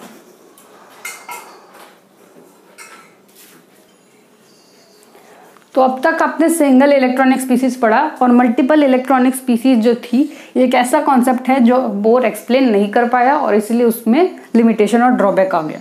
तो अब हम बात करेंगे एनर्जी ऑफ एन इलेक्ट्रॉन का सेकेंड पॉइंट, जो कि है मल्टीपल इलेक्ट्रॉनिक स्पीसीज। तो मल्टीपल इलेक्ट्रॉनिक स्पीसीज में हम क्या चीज़ पढ़ेंगे, वो ये पढ़ेंगे कि ऐसे प्रजाति जिनमें बहुत सारे इलेक्ट्रॉन्स हैं, जैसे कार्बन में, ऑक्सीजन में, नाइट्रोजन में, ऐसे बहुत सारे हैं, इनमें इतने सारे इलेक्ट्रॉन्स हैं, इसमें 6 इलेक्ट्रॉन्स है, इसमें 8 इलेक्ट्रॉन है, इसमें 7 है ना। तो मतलब एक से ज़्यादा, मतलब species having more than 1 electron. आप इसको इस तरह से भी डिफाइन कर सकते हो, ठीक है ना। चलो, तो अब आपको समझ में आ गया कितने कितने इलेक्ट्रॉन्स है, आप इलेक्ट्रॉन से रिप्रेजेंट भी कर सकते हो। अच्छा, मल्टीपल इलेक्ट्रॉन स्पीसीज में आपको किस तरह से एनर्जी का पता करना है, तो आपको ये चीज़, इसका फॉर्मूला भी आपको पता होना चाहिए, मतलब इसकी बातें पता होनी चाहिए आपको। Lower the value of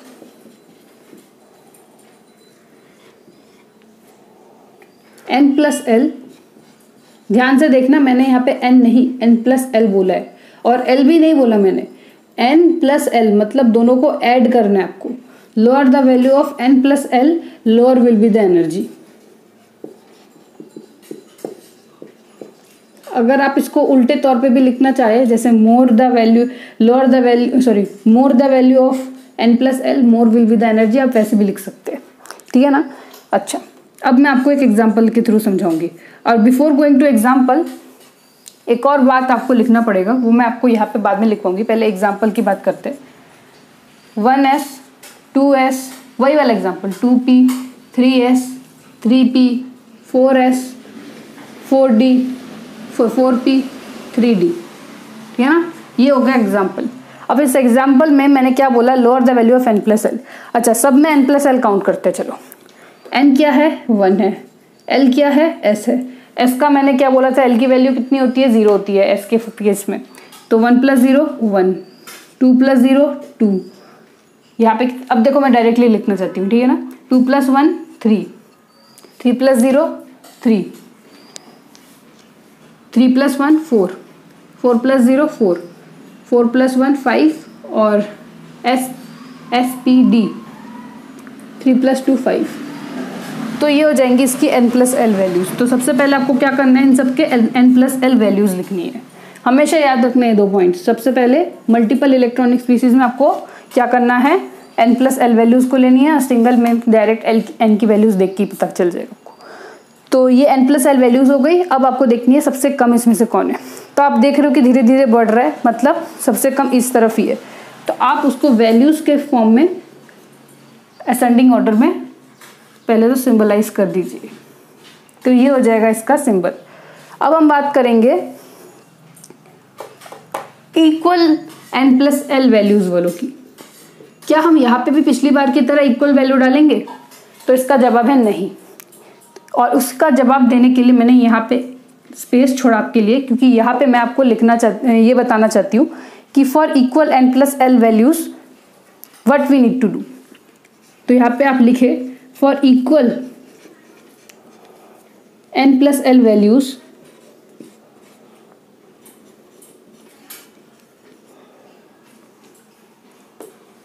lower the value of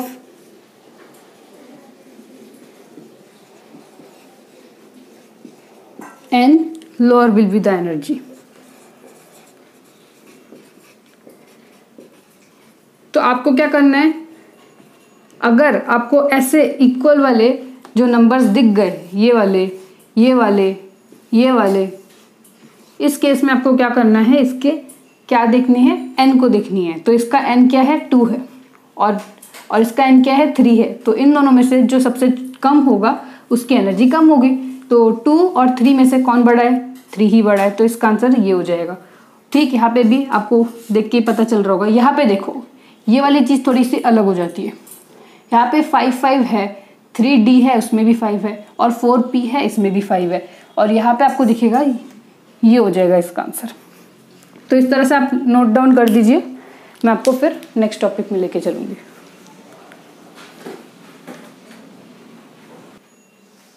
तो अब हम बात करने वाले हैं रूल्स ऑफ इलेक्ट्रॉनिक कॉन्फ़िगरेशन। अब हम लोग क्या करेंगे, पहले रूल्स के बारे में पढ़ने से पहले अब देख लेते हैं इसका कौन सा नोट्स की बात हम करेंगे, वो है नोट्स आई। तो नोट्स आई में हम किस हेडिंग की बात करेंगे, हेडिंग लगा लीजिए रूल ऑफ इलेक्ट्रॉनिक कॉन्फ़िगरेशन। अब हम इलेक्ट्रॉनिक कॉन्फ़िगरेशन पढ़ने जाएंगे आगे चल के, और उसको कब पढ़ने से पहले हम पहले पढ़ेंगे रूल्स। अब रूल्स पढ़ने से पहले मैं आपको बता दूं कि यहाँ पे 3 हीरो है, और इन 3 हीरोज़ का नाम आपको जानना पड़ेगा। तो यहाँ पे 3 हीरोज़ का नाम क्या है, तो पहले हीरो का नाम है AUFBAU। बहुत लोग क्या करते हैं, ऑफ सुन के यू भूल जाते हैं नाम, और यही गलती मैंने भी अपने 11th स्टैंडर्ड में की थी। यू लिखना मैं भूल गई थी। तो आप ऐसी गलती मत करना, यू पक्का लिखना, नहीं तो टीचर आपको डांटेगा ज़रूर। अच्छा छोड़ो, अब हम बात करते हैं अबव प्रिंसिपल की। फिर सेकंड हीरो का नाम है, और थर्ड हीरो का नाम है, सेकंड का नाम है, नहीं सेकंड हीरो नहीं है, हीरोइन है, इसका नाम है पॉली एक्सक्लूजन प्रिंसिपल। अब देखो, मैं आपको पहले बता दूं, अब मेरी आधी अधूरी बात मत सुने। ये हीरोइन है, ये हीरो है। देखो, मैंने जानबूझ के हीरोइन बोला क्योंकि इसका नाम थोड़ा लड़कियों जैसा है, बट ये है एक लड़का। मतलब एक्चुअल में अगर हम देखें तो ये एक लड़का है। मैंने इसको जानबूझ के लड़की इसलिए बोला क्योंकि मैं अब आपको एक ट्रिक बताऊंगी, उस ट्रिक में आपको इसको लड़की होना ज़रूरी है। दैट्स देखो, आपको मैं बाद में बताती हूँ उसके पीछे का रीज़न। तीसरा है हंड्स रूल। तो ये 3 हीरोज़ हैं, और इन तीनों साइंटिस्ट ने क्या किया, अपना अपना एक रूल दिया, और वही रूल हम यहाँ पे पढ़ने जा रहे हैं। तो पहला रूल क्या है, अबव प्रिंसिपल क्या बोलता है। अबव प्रिंसिपल ने क्या किया, अभी जो इससे पहले मैंने टॉपिक पढ़ा था वो भी मेरे साथ बैठ के पढ़ रहा था, और सामने बैठा हुआ था, और मेरे टॉपिक को पढ़ के डायरेक्ट उसने क्या किया, उसने जाके ये घोषित कर दिया जो अभी हमने पढ़ा था,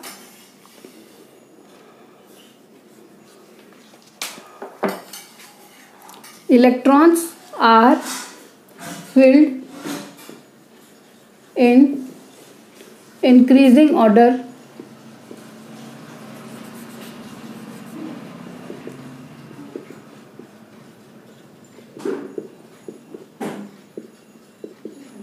of energy।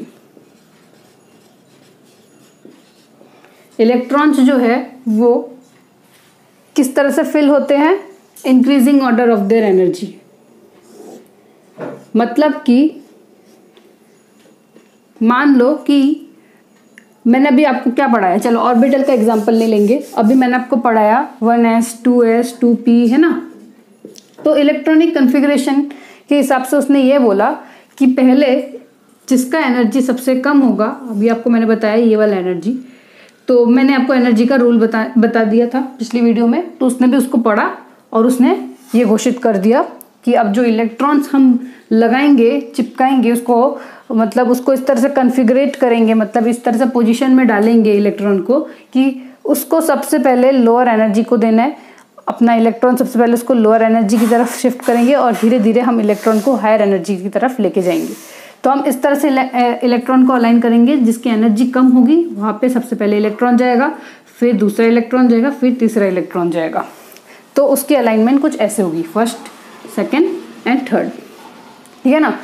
तो इलेक्ट्रॉन ऐसा क्यों है, इसके पीछे का रीज़न क्या है? इसके पीछे का रीज़न है because lower the energy more will be the stability. और ये चीज़ आप केमिस्ट्री में सिर्फ पढ़ते ही आ रहे हैं, जब तक आप आगे भी पढ़ते रहेंगे, जब तक आप 12th कंप्लीट ना कर ले, क्योंकि ये बहुत इंपॉर्टेंट चीज़ है केमिस्ट्री का। जितना कम एनर्जी होगी उतनी ज़्यादा स्टेबिलिटी होगी, ठीक है ना। ये चीज़ आपको ध्यान रखना है। अच्छा, तो पॉलीज एक्सक्लूजन प्रिंसिपल क्या बोलते हैं? पॉलीज तो मैंने ऐसे ही बॉय आपको बता दिया, बट आपको इसको क्या मान के चलना है, ये एक गर्ल है जिसका नाम है पॉली। पॉली का काम क्या है? नखरे करना। वो क्या नखरे करती है? उसको हर दिन डिफरेंट टाइप के कपड़े चाहिए, वो हमेशा सेम कपड़े पहन के नहीं जा सकती। तो पॉली भी कुछ इस तरह से है। पॉली क्या करती है, उसके भी अलग अलग नखरे हैं। तो पॉली ने इसी को सोच के, वो जैसा सोचेगी वैसा ही बोलेगी। तो उसने बोला कि सारे के सारे, अभी जो मैंने आपको क्वांटम नंबर्स पढ़ाए थे, NL, MN, जो भी MS है ना, जितने भी 4 क्वांटम नंबर आपको पढ़ाए थे, उन सारे क्वांटम नंबर्स की जो अभी जो इलेक्ट्रॉनिक कन्फिग्रेशन, किसी भी एलिमेंट की जो इलेक्ट्रॉनिक कन्फिग्रेशन है, उनकी जो क्वांटम नंबर के 4 वैल्यूज़ है, क्वांटम नंबर के जो 4 वैल्यूज़ है वो सेम नहीं होने चाहिए किसी भी इलेक्ट्रॉन की।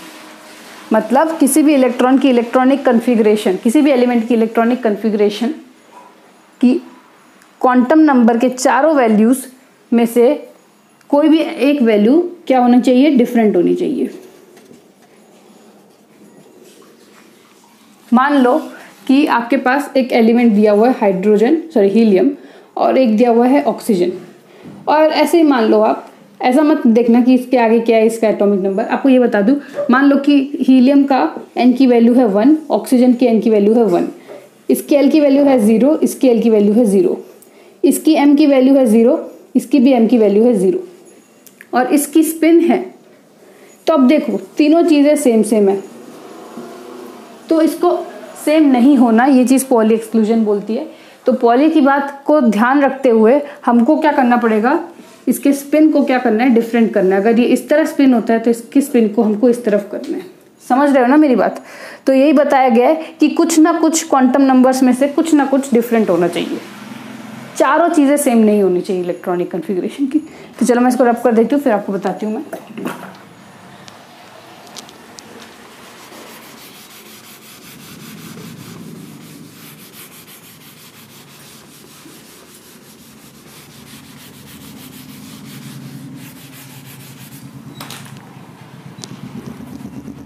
No two electron can have, कोई भी 2 इलेक्ट्रॉन, मान लो ये वाला इलेक्ट्रॉन, ये वाला इलेक्ट्रॉन, इसको इलेक्ट्रॉन ही बोलेंगे हम, इलेक्ट्रॉन से ही रिप्रेजेंट कर रहे हैं हम इस एरोज को, है ना। क्योंकि अगर एरो इस तरफ है और एरो इस तरफ है तो इसका मतलब है इलेक्ट्रॉन इस तरफ है और इलेक्ट्रॉन इस तरफ है। तो no 2 electron can have same set of quantum number.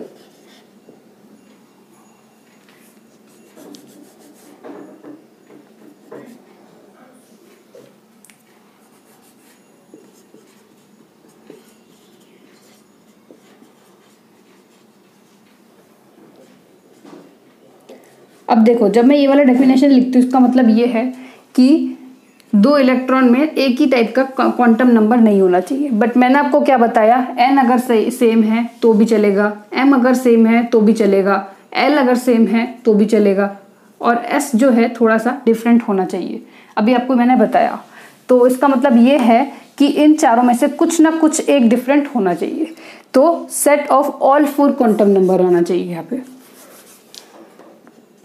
All 4 quantum number, मतलब कोई भी 2 इलेक्ट्रॉन के पास एक सेट का इन चारों में से कोई भी एक जो है वो क्या होनी चाहिए, डिफरेंट होनी चाहिए। बाकी चारों होने सेम होने से भी चलेगा। तो चलो अब हम बात करते हैं हंट्स रूल की। हंट्स रूल क्या है? ऐसा इंसान है, अच्छा अब इसमें इंसान की बात नहीं करेंगे, हंट्स नाम से समझते हैं। हंट्स क्या है? आपने हंडी सुनी है क्या? महाराष्ट्र में एक पर्टिकुलर पॉट टाइप की चीज़ को जहाँ पे हम पानी भरते हैं, जो लड़की आंटी लोग ऐसे करके लेके जाते हैं अपने हाथों में ऐसे इस तरह से, तो इस चीज़ को क्या बोलते हैं? हंडी। हंडी। और हंडी से आप याद रखना हंट्स। क्यों? क्योंकि अब मैं आपको यही चीज़ बताने जा रही हूँ कि किस तरह से इलेक्ट्रॉन की एकोमोडेशन होगी, ठीक है ना। देखो क्या होता है, हंट्स रूल बताता है कि जो इलेक्ट्रॉन्स है अभी जिस तरह से अलाइंड है, जैसे कि मान लो ये है, तो पहले तो एक इलेक्ट्रॉन को, जब तक एक इलेक्ट्रॉन चारों मतलब जितने भी ऑर्बिट्स है उसके 1 2 3 4 5, अगर यहाँ पे 5 ऑर्बिटल्स है तो इलेक्ट्रॉन दूसरा वाला ऑपोजिट स्पिन का तब तक नहीं आ सकता जब तक सेम स्पिन वाले इलेक्ट्रॉन्स पूरा ऑर्बिटल भर ना दे। इसका मतलब आप एक और बार अगर आप समझना चाहो तो ये भी हो सकता है, मान लो कि एक इलेक्ट्रॉन को एक डब्बे में 2 इलेक्ट्रॉन तब तक नहीं आ सकते जब तक सारे डब्बे भर ना गए हो। आई होप आपको मेरी बात समझ में आ गई होगी। तो इसका मतलब ये है कि पहले आपको क्या करना है, जब आप इलेक्ट्रॉन को एक साथ अलाइन करोगे तो सबसे पहले आपको सारे इलेक्ट्रॉन्स को एक एक डब्बे में फिल कर देना है। जितनी ज़्यादा शेयरिंग होगी उतनी ज़्यादा एनर्जी होगी, मतलब उतनी ज़्यादा स्टेबिलिटी होगी, उतनी ज़्यादा एनर्जी नहीं होगी, उतनी कम एनर्जी होगी, ज़्यादा स्टेबिलिटी होगी। तो आपको सबसे पहले खाली डब्बे में, मतलब अगर तुम और तुम्हारा भाई बैठा है तो थाली में आपको पहले पूरी और उसको भी फिर पूरी, फिर उसको हलवा, फिर उसको हलवा, इस तरह से बांटना है। ऐसा नहीं कि पहले पूरी दे दिया, हलवा दे दिया, सब कुछ दे दिया एक इंसान को और दूसरे का जो प्लेट है वो खाली है। ऐसा नहीं होना चाहिए, दोनों को एक साथ देना है जो भी देना है। इससे क्या होगी, स्टेबिलिटी होगी, नहीं तो स्टेबिलिटी नहीं होगी और भाई उठ के चला जाएगा। तो एक काम करो, पहले आप इसको मिटाओ, फिर मैं आपको हंट्स रूल थोड़ा ऊपर लिख के बताती हूँ, है ना। तो चलो अब हम हंट्स रूल के बारे में बात करते हैं। हंट्स रूल में मैंने आपको बता दिया है कि हंट्स रूल का क्या था, 1 2 3 4 5 पेयरिंग जो है इलेक्ट्रॉन की तब तक नहीं होगी जब तक पूरा ऑर्बिटल एक इलेक्ट्रॉन से पहले भर नहीं जाता, है ना। तो हंट्स रूल में आप लिखे कि pairing of an electron is done after each orbital. Pairing electron की तब तक नहीं होगी जब तक सारे ऑर्बिटल को एटलीस्ट एक इलेक्ट्रॉन ना मिल जाए, एटलीस्ट 1 इलेक्ट्रॉन, कैसे, ऑफ सेम स्पिन, एक ही स्पिन के, ठीक है ना। तो ये हो जाएंगे हमारे चारों रूल्स। आप इन सबको लिखें। अब मैं इसको मिटा देती हूँ। ये अच्छी तरह से स्लाइड, एक पर्टिकुलर स्लाइड के फॉर्म में आप देख के लिख सकते हैं।